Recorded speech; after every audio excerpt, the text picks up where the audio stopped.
And so now we'll do a meditation that will enable your mind just to settle down.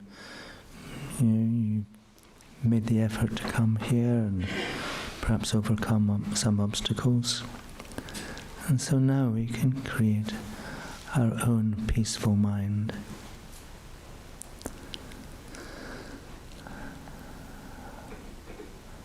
In meditation, it's good to have a good posture, so try to have a straight back. If you're sitting in a chair, try to have your feet flat on the floor.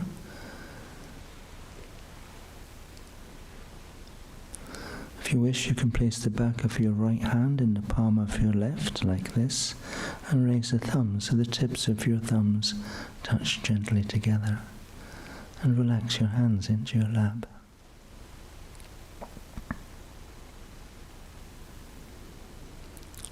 For a few moments, just watch the breathing, watch your breath as you breathe in and out.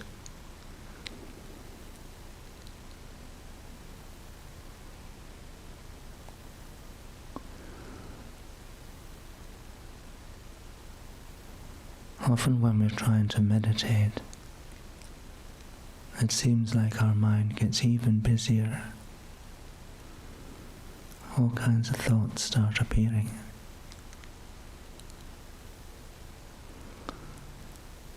These distractions are generally about the outside world.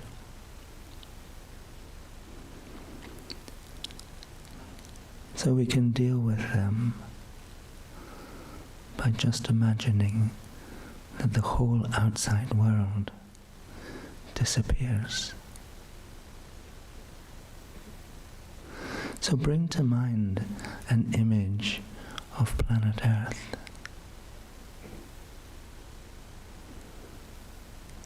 You can think of all the oceans and the continents and the great cities and the populations, the animals, the vegetation and so on.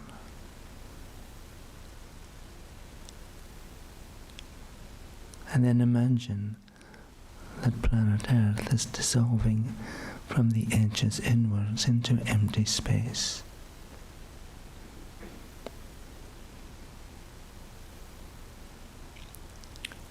Whole oceans just disappearing into space. And then whole continents and their populations and their cities disappearing into empty space. And so the whole earth is dissolving away until finally there's only this city of Liverpool remaining.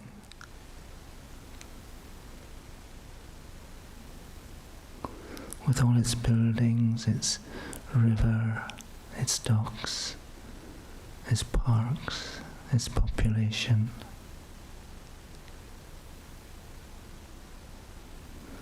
And then even the city itself begins to disappear. First the river goes, and then the buildings and the docks.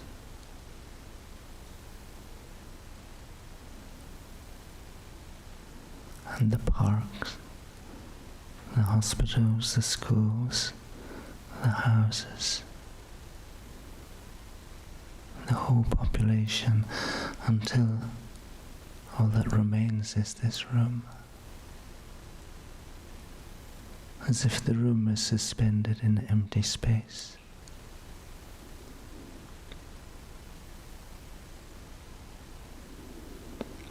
And then even the room begins to dissolve away. The ceiling disappears. All the statues and the furniture disappears. The walls disappear. Everyone else in the room disappears. And finally the floor and the chair on which you're sitting just disappears until all that remains is you. your body and your mind.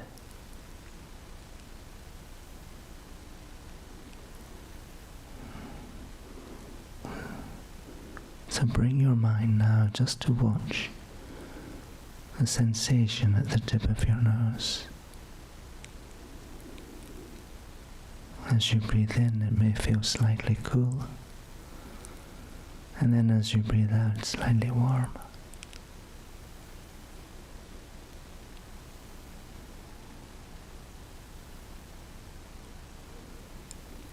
Try to find that sensation, cool as you breathe in, warm as you breathe out.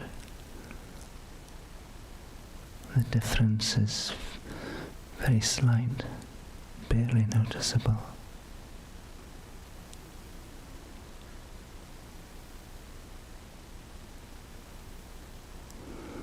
And then once you find that sensation, just allow your whole mind to relax into that feeling.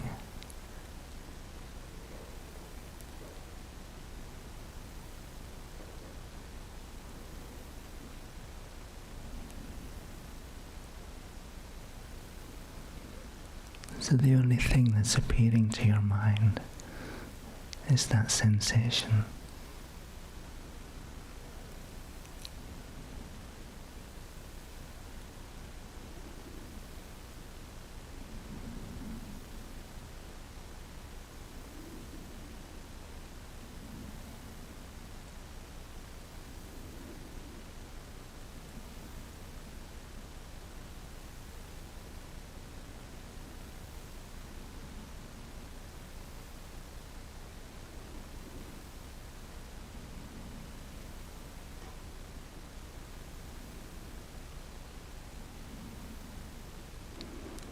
And you realize that your mind has become still.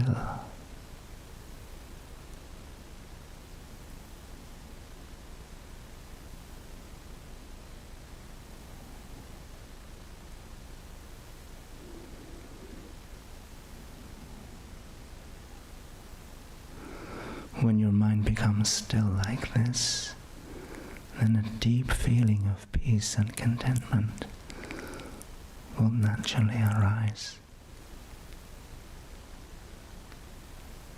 So turn your mind now to any feelings of peace and contentment that you have.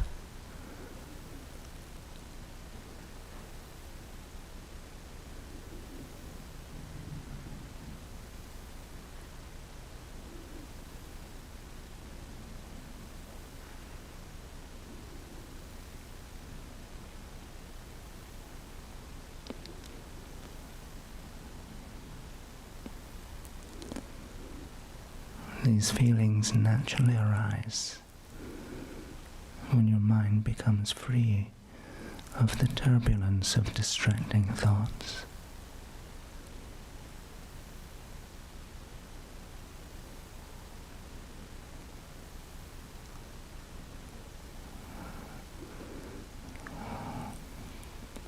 We're engaging with a basic mind, like a clear sky, undisturbed by clouds.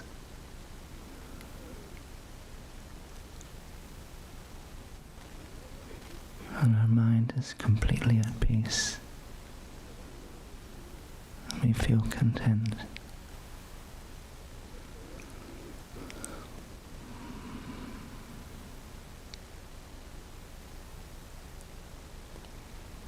But you created this feeling. If you have this peaceful feeling, you created it yourself. And you can do it again anytime and anywhere.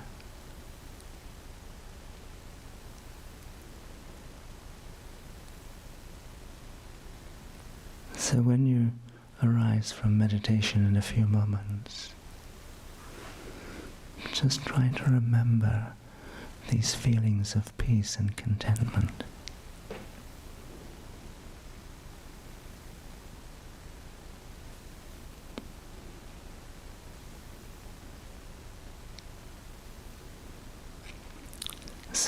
you can begin to relax your concentration. Just allow your mind gently to come back to the room. And then when you're ready, you can arise from meditation.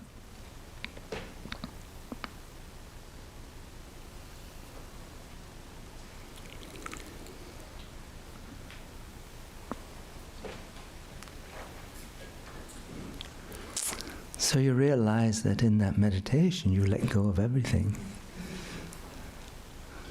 Yeah. You let go of all visions of the past, all attachment to the things of the present, and all the future as well. And you're just in this moment, just simply watching this feeling at the tip of your nose. So what do you want to let go of? You don't have to tell me.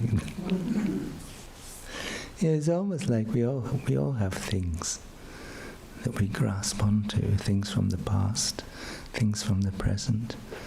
It can be past relationships, past events that either make us feel, oh, I wish these past events were present again, or I wish they'd never occurred.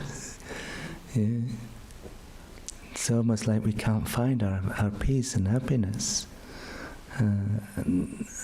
until these past events reappear, or till we get rid of them completely from our mind. We stop thinking about them. So, what is our basic wish? Why do we cling on to things? Why do we cling on to particular situations that we find ourselves in?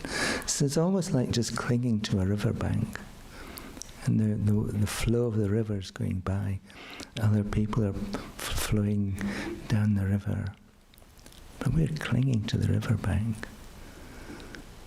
Yeah. We kind of get comfortable in a situation. We find ourselves in a situation, we think, oh, it's a little bit comfortable. This is making me happy, making me feel good. So I'll just stay here. Because I'm not sure if I further down the stream it will be as good as it is now. Yeah. But the thing is, because of this flow of water going by, it's quite a struggle to maintain our position attached to this particular spot in the riverbank. And also, it seems like this spot is changing. It's not quite as attractive as it used to be.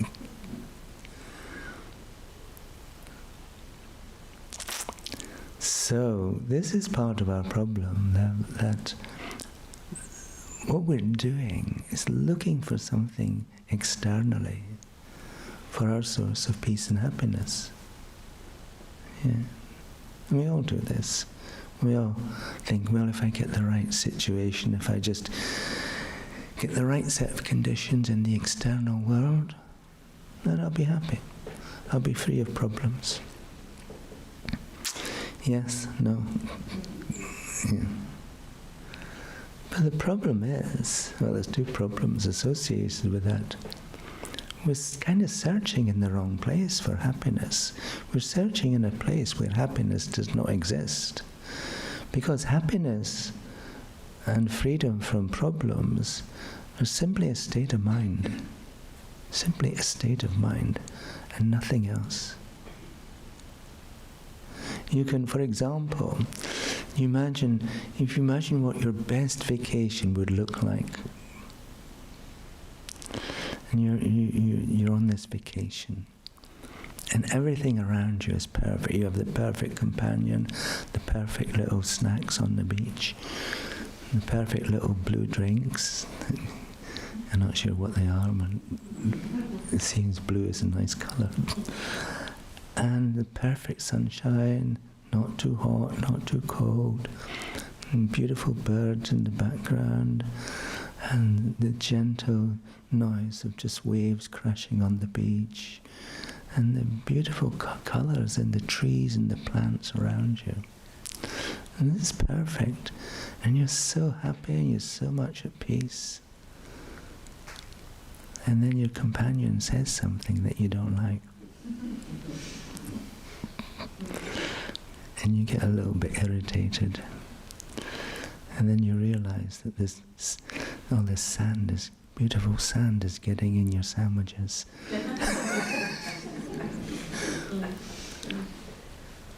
And your mind is changing. You're developing mind of irritation and anger.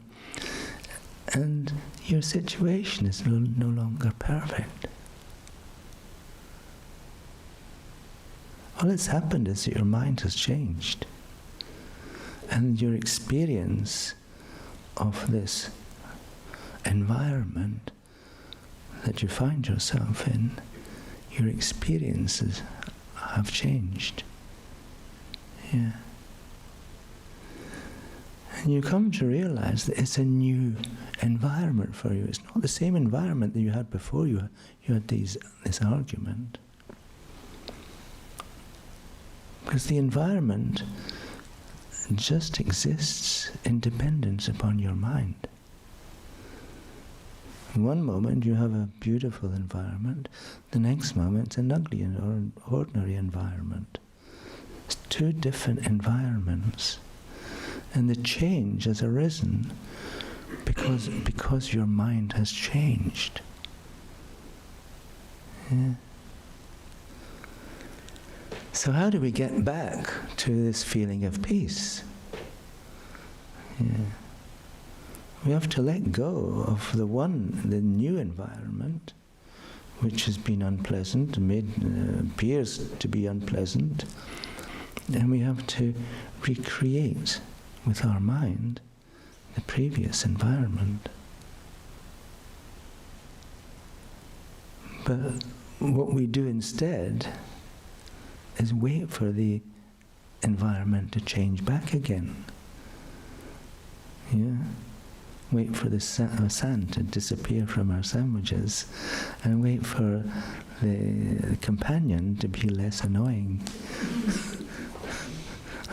So, how successful are we? We begin to realize that the way we experience things is dependent upon our mind. You can know this. You ever go to a theatre or cinema with a friend?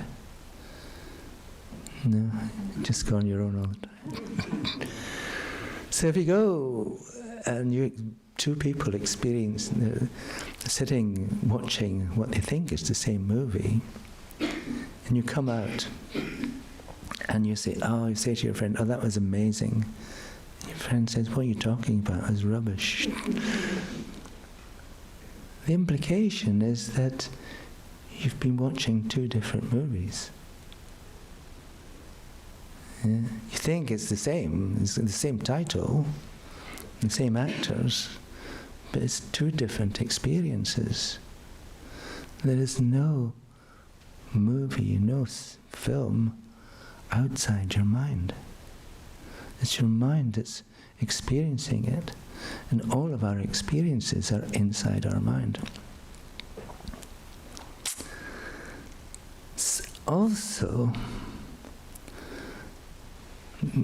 so we begin to learn that our mind is very important in determining how we view things. If we have a pleasant mind, we will have pleasant experiences. If we have an unpleasant mind, we will have unpleasant experiences. So when our mind gets angry, then our whole world seems to get grey and irritable. But also, if we're relying on things, external things, to produce happiness for ourselves, and not just happiness in one moment, we're seeking happiness over a long period of time, and we're seeking freedom from problems over a long period of time, and so we think we get one particular arrangement. Let's say we find a particular house that we really like. And it's going to change over time. And our relationship to it is going to change. If we find a special friend that we want to stay with for a long time, they're going to change. And so maybe at one point in time we think this is perfect. And then after a short while we think, oh, it's not perfect, so you should change. Because I want you to give me the happiness and peace that I really long for. That's your function. That's the function of the other person in the relationship, isn't it? No? It's their job to make us peaceful and happy and to continue to do that over time. But unfortunately, they change. There is nothing in this world that is permanent.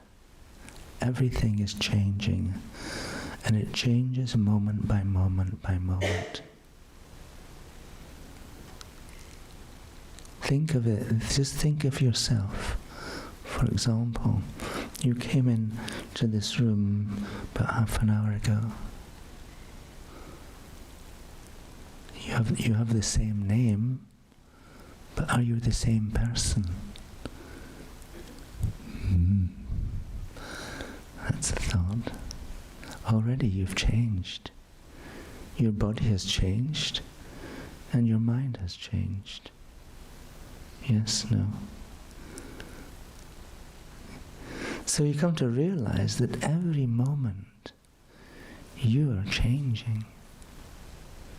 Physically, they say that in the space of 7 years, every molecule in your body changes.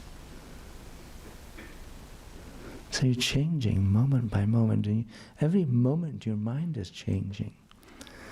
And what's happening is that one moment of mind leads to the next moment, leads to the next moment, leads to the next moment.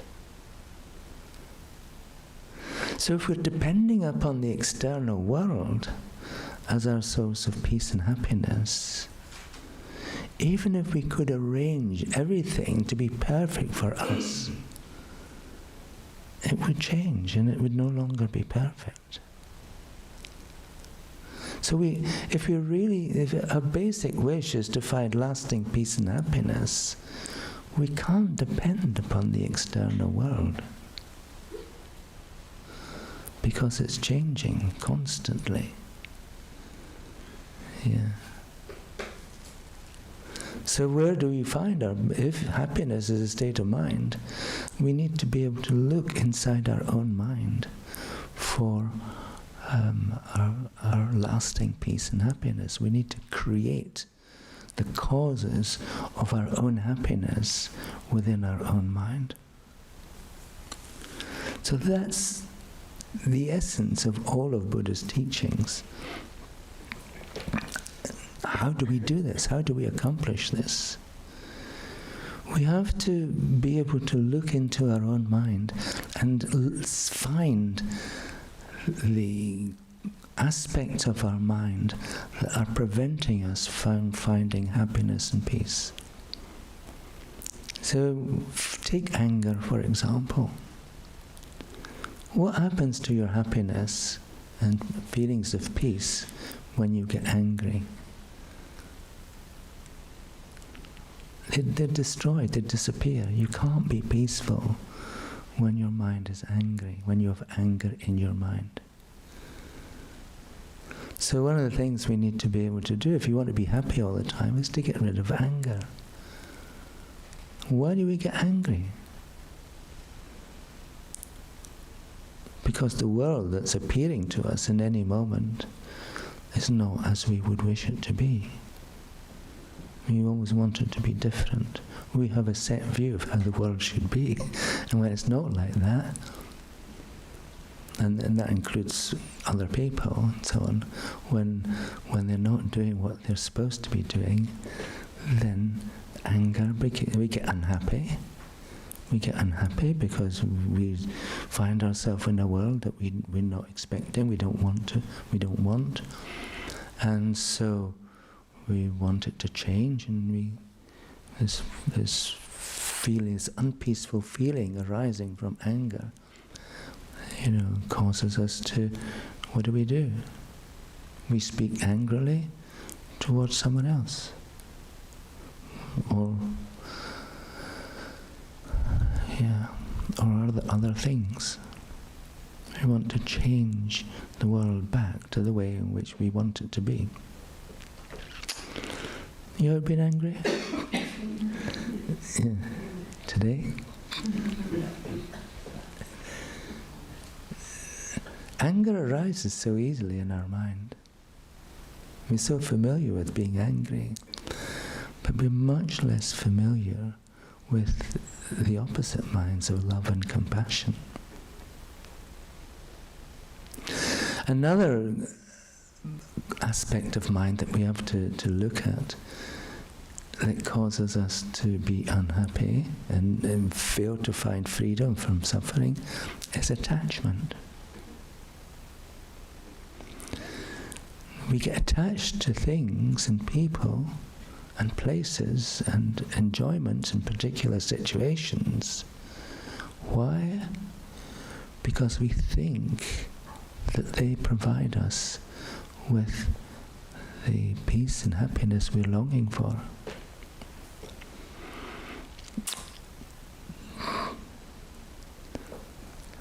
You had me at hello.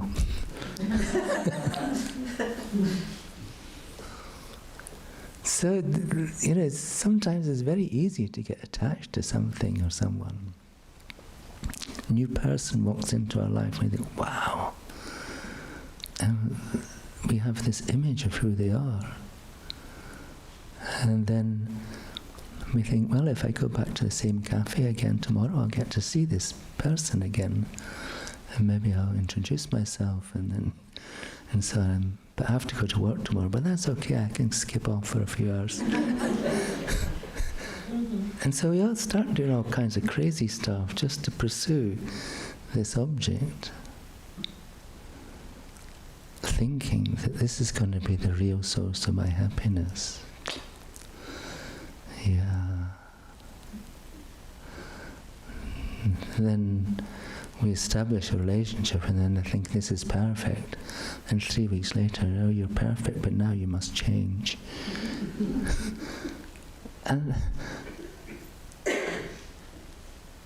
But still we think, oh, well, there must be something here. So we try again, maybe with a different person. And we keep going on like this throughout life, chopping and changing, always searching for something that is going to suit our purpose of providing us with the peace and happiness we long for.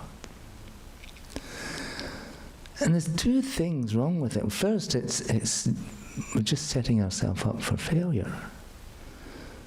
We're never going to, we could spend our whole life searching out there for something. Or just thinking that this thing that I found, if I just stick with it, it will eventually it's going to change back to what it was in the beginning. Maybe, maybe not.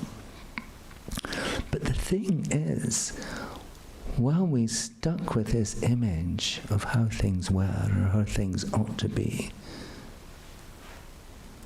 we're missing out. We're missing out because there's many beautiful things that we could decide that were beautiful. We could experience things as beautiful, appearing in front of our nose. But we don't recognize it because we're so fascinated by this other image, this other situation. And if sometimes we keep comparing what's appearing in front of our nose with what had appeared maybe 10 years ago. Well, someone said that comparison is the destruction of joy. we're always comparing what's appearing in front of us with something else, we're destroying the potential that we have for experiencing joy with whatever appears. So there are two things wrong with our search for peace and happiness from external sources. First, everything is impermanent, everything is changing.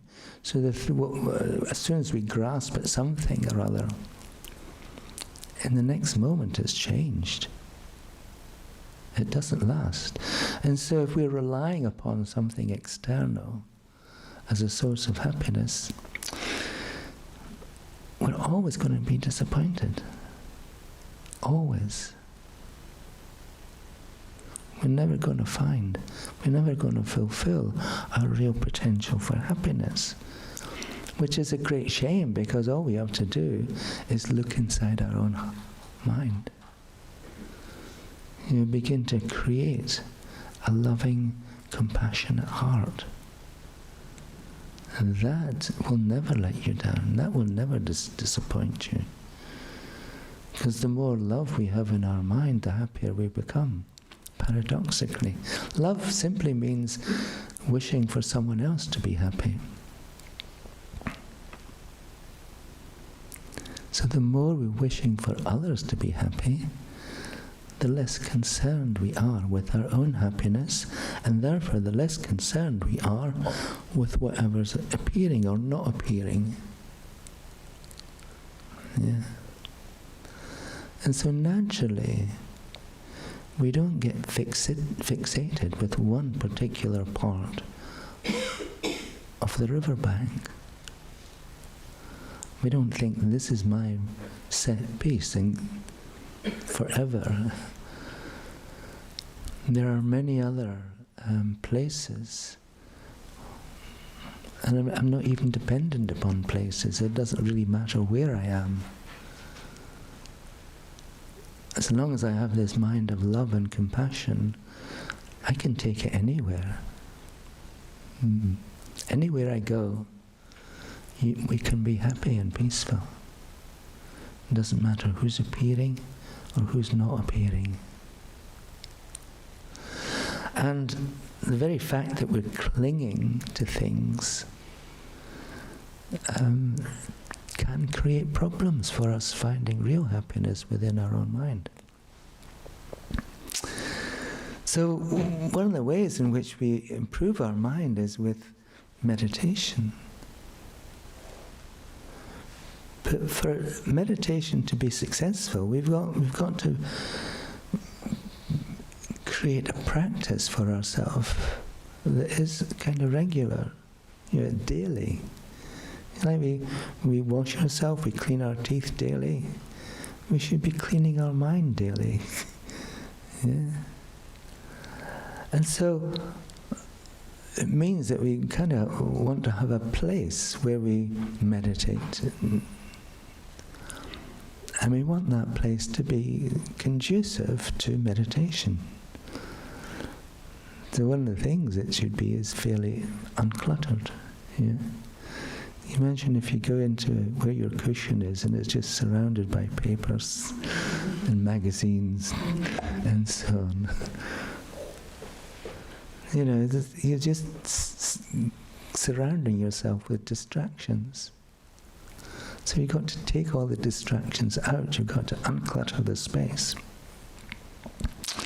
In the same way, you kind of got to unclutter your life and unclutter your mind. Get rid of all the stuff that's not working for you, that's not conducive to you being able to be this loving, beautiful, compassionate person that is your potential.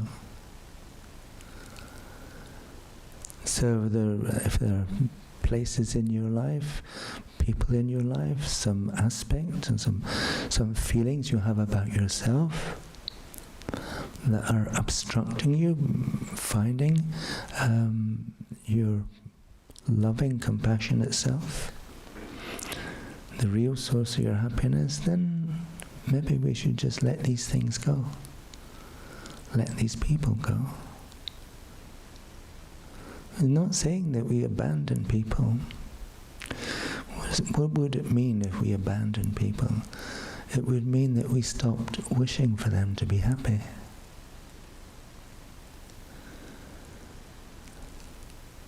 We can still wish for people to be happy anywhere we are, whether we're with them or not. But we don't have to have lunch with them every day. So, I mean, sometimes people are not conducive to our own peace and happiness. And when we're beginning on this journey, until we reach the end point where we become completely enlightened beings, where we could have lunch with anybody and remain at peace and with a loving, compassionate mind. Until that time, our realizations of these minds may be a little, just like a little, in our baby stage, in our toddler stage of meditation. And so sometimes it's quite easy for those minds to get disturbed and fractured. So we got to take care of them, and sometimes we got to choose environments where these realizations of love and compassion are growing. And sometimes we have to choose friends where these realizations of love and compassion are growing. And avoid friends where they're not. And avoid places where they're not. So, but no one can tell you who to get rid of or what places to avoid. But this is something for you to think about. You know, it's like, I don't know if you ever come across that Japanese lady, I think it's Maria Kondo, about decluttering. How you go into your wardrobe and your drawers and just empty them all out, and you can get 3 baskets or something. One is if an object fills you with joy, you can put it in the joy basket. If you haven't used an object for 6 months or something, you put it in the basket to go to the thrift store or something. And if it's, if you've no use for it at all, you just throw it out, put it in the basket to be thrown out. And so you just do this with everything. You declutter your space. And in the process, you're decluttering your mind.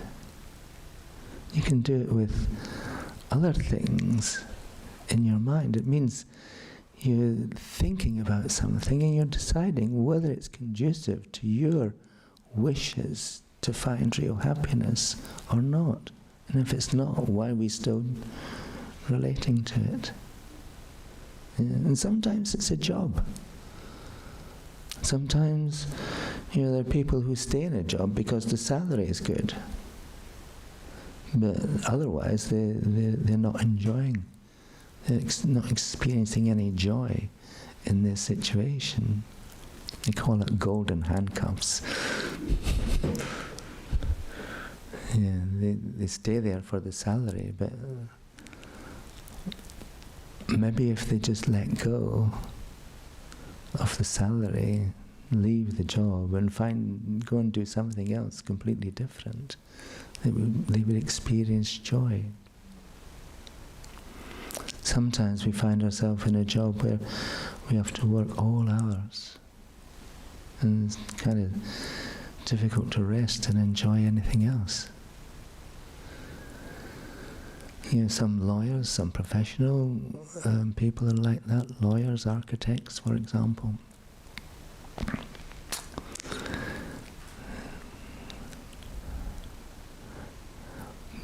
But so what we come to realize is that our job is just a means to find happiness, and if it's not functioning like that, then why do we keep doing it? If we're not having fun, Why are we doing it? We're not enjoying, we're not having joy in our life. Why we continue to stay in this place?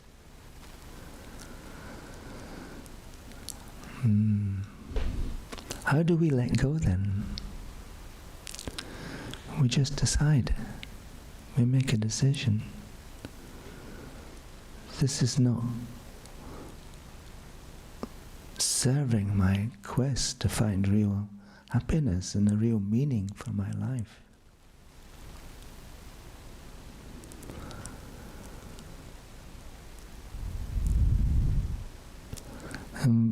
It all arises from this realization that I need to spend time and energy working on my mind.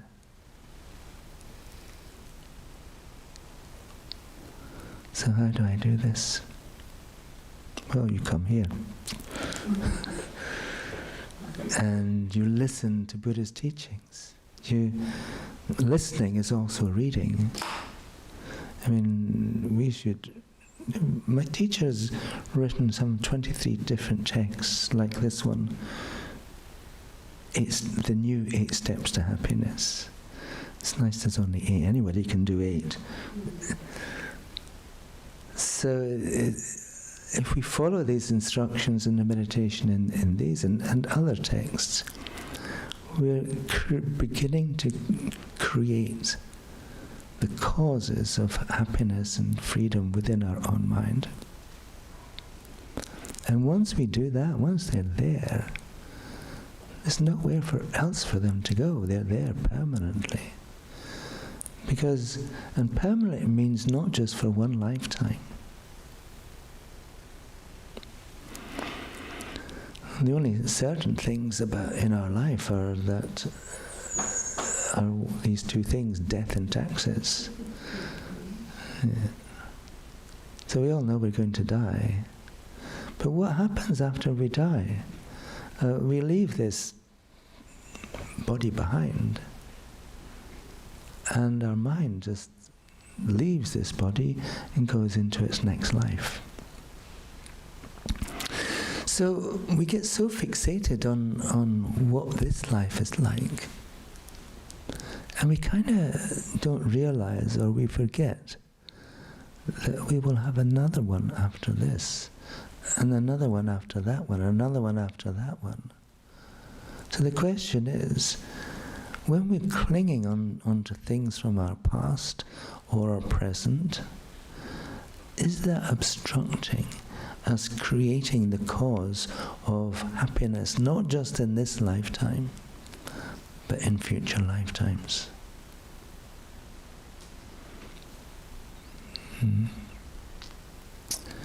Are we giving ourselves the space in this life?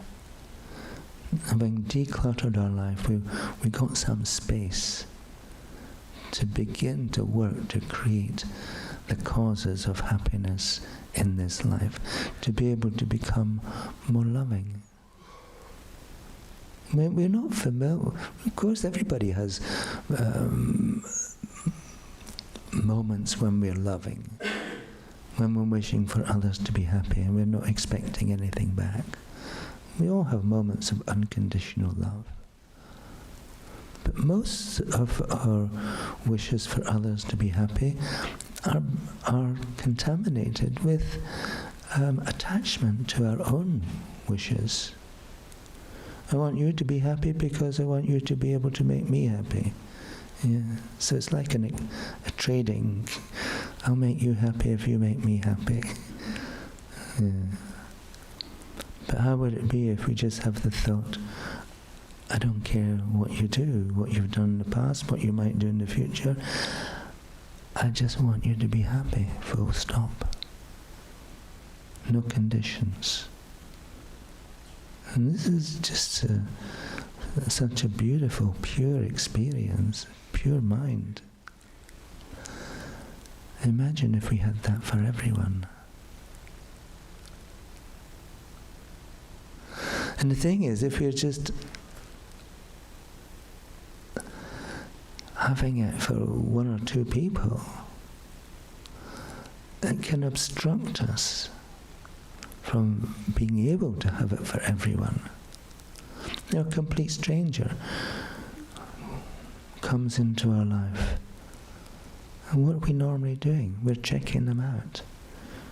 How are they going to make me feel? Are they going to make me happy? Are they going to be a problem for me? Yeah, so we begin to think about our strategy, how we're going to relate to this person. But how about if we didn't do all that strategic thinking and think, I just want you to be happy. Don't care who you are, what you look like. It doesn't matter. It's just you're a person, you're a living being. I just want you to be happy.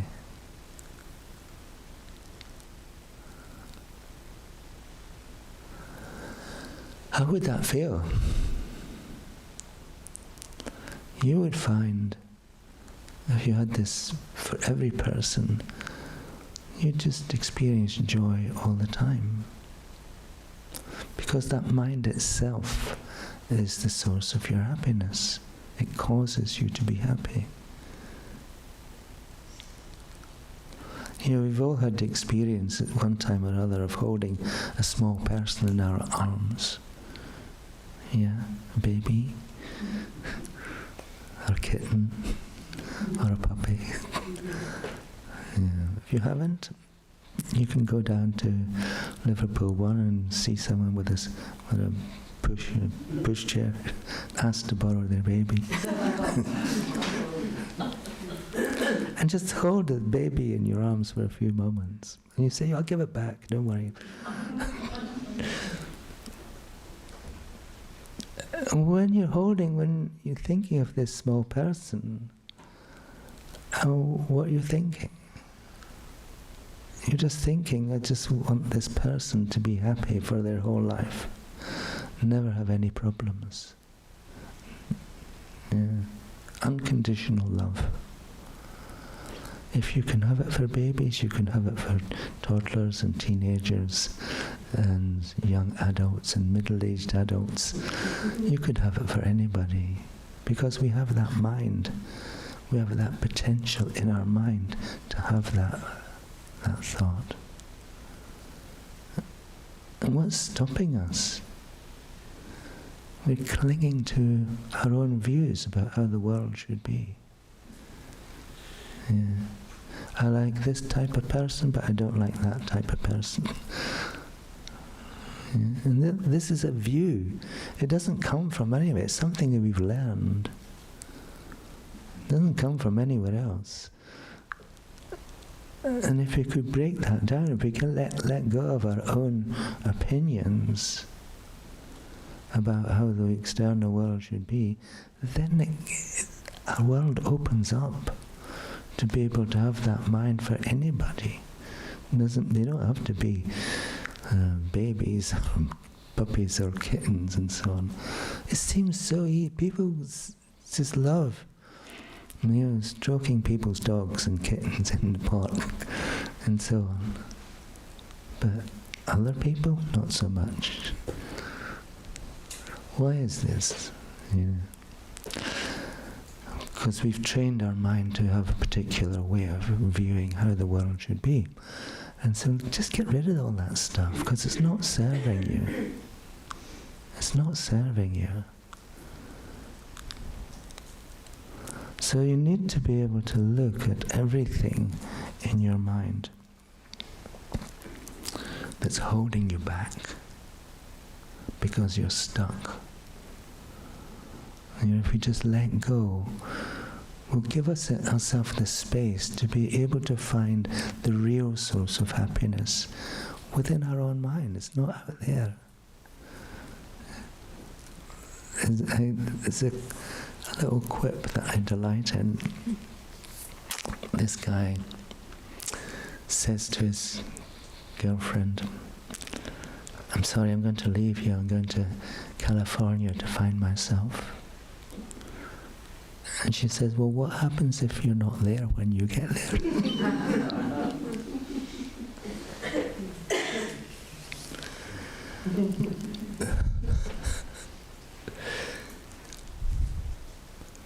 He wants to create a new self, just being in California and thinking this environment will be a cause of happiness for him, but he won't. He doesn't need to go there. He just has to change his mind, to let go of California. What is California anyway? So we'll address that problem later. So we'll finish with the meditation.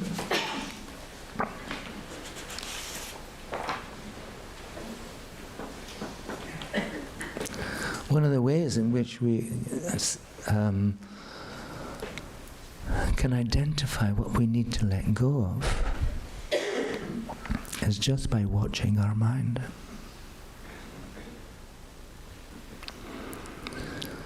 So again, sit in good meditation posture and imagine you're sitting by a river bank.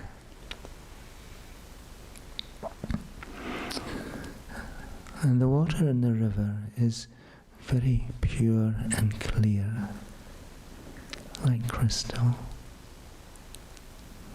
And it's just gently flowing.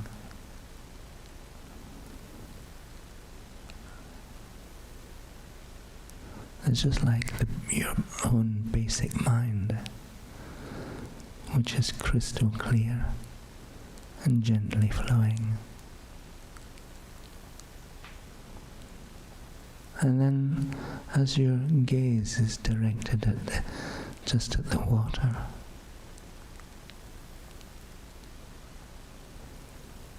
a leaf is carried down the river. It appears to you.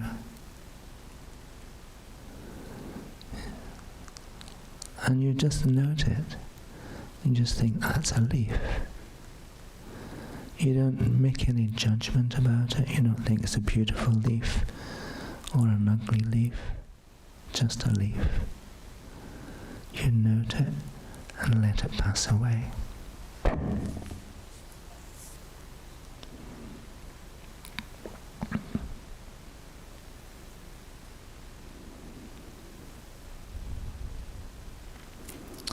In the same way as you just observing this space and clarity of your own mind,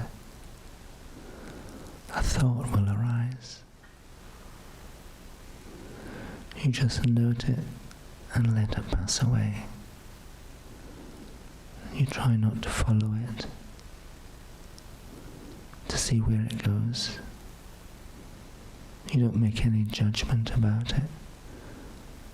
You don't cling to it. You just let it arise and let it pass away. And return your gaze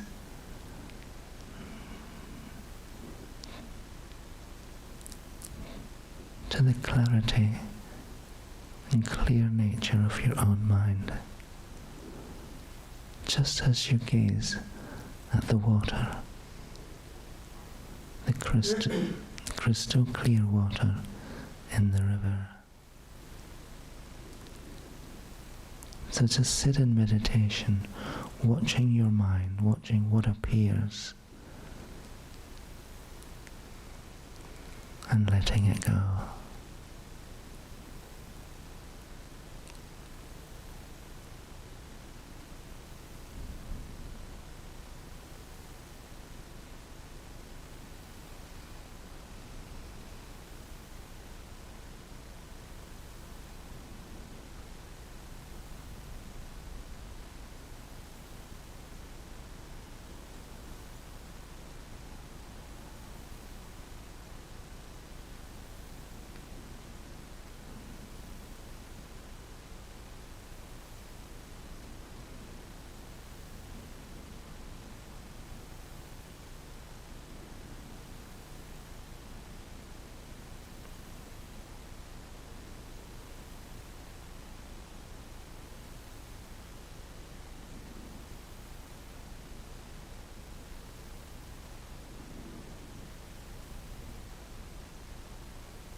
if you find yourself following a thought, just let it go.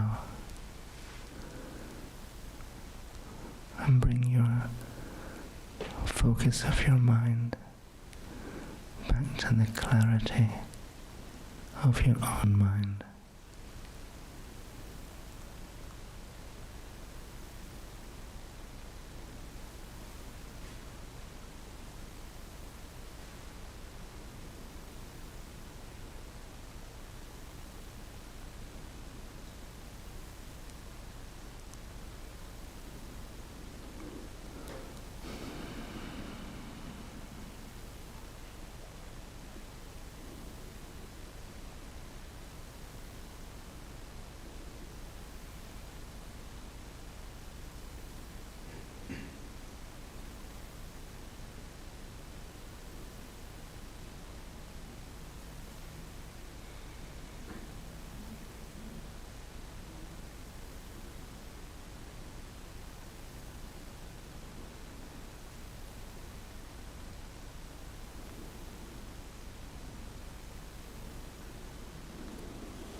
So again, slowly you can begin to relax your concentration.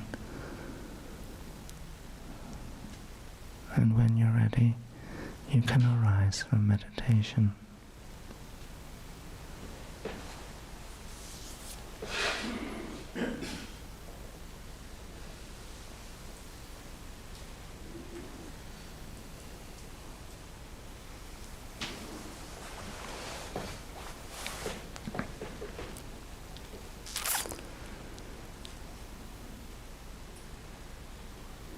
So in my own life, many, many years ago, before I met Dharma,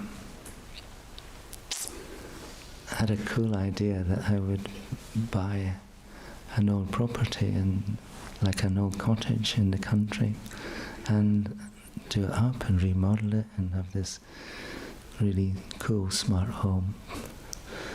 And I didn't find an old cottage, but I did find an old school that was built in about 1860. And it's beautiful, built with thick stone walls. So I thought, oh, this is going to be great. I'm going to do this up and have this great reputation, have nice parties and so on, and have great dinner parties and all this stuff. It's going to make me amazing.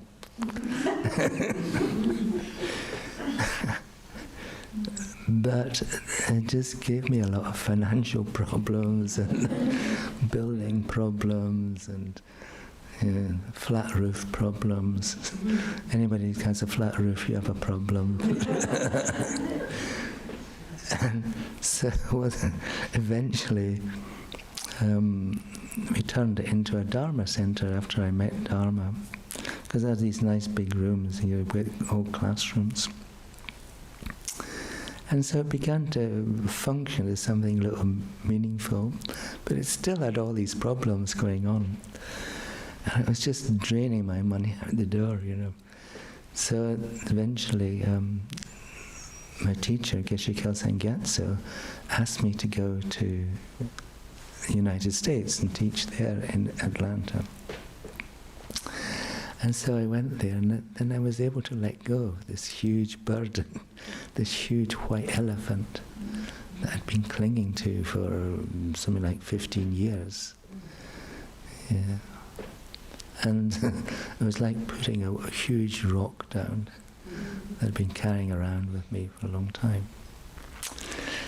So yeah, letting go can have many great benefits. Yeah. And now I just travel lightly. Thank you so much. Thank you.